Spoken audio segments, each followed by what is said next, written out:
భారతీయుల్లాగే PoK నిరసనకారులు కూడా మా శత్రువులే. ఖవాజా ఆసిఫ్ సంచలన కామెంట్లు. పాకిస్తాన్ ఆక్రమిత కశ్మీర్లో నిరసన తెలుపుతున్న పౌరులపై సైనిక దళాలు జరిపిన కాల్పులను పాకిస్తాన్ రక్షణ మంత్రి ఖవాజా ఆసిఫ్ బహిరంగంగా సమర్థించుకున్నారు.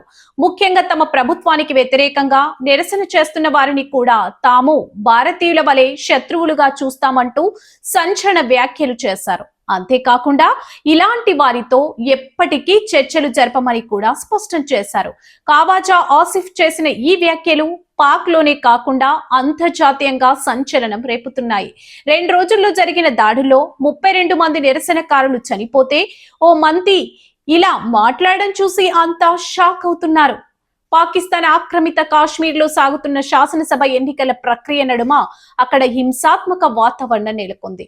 నిరసనకారులపై భద్రతా దళాలు జరిపిన కాల్పులు, అణిచివేత చర్యలను సమర్థిస్తూ పాక్ రక్షణ మంత్రి ఖవాజా ఆసిఫ్ స్థానిక టీవీకి ఇచ్చిన ఇంటర్వ్యూలో సంచలన కామెంట్లు చేశారు.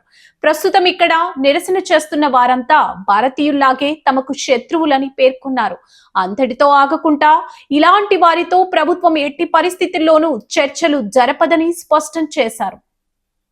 చర్చల ప్రసక్తే లేదని, పాకిస్తాన్ పాలనకు వ్యతిరేకంగా పీఓకే విధుల్లోకి వచ్చి ఆందోళనలు చేస్తున్న వారికి శత్రుదేశమైన భారత్ కు మధ్య ఎలాంటి వ్యత్యాసం లేదు. నిరసనకారులను మేము భారత్ లాంటి శత్రువుల జాబితాలోనే జమకడతాం. అలాంటి వారితో ప్రభుత్వం ఎలాంటి చర్చలు జరిపే ప్రసక్తే లేదని వ్యాఖ్యానించారు.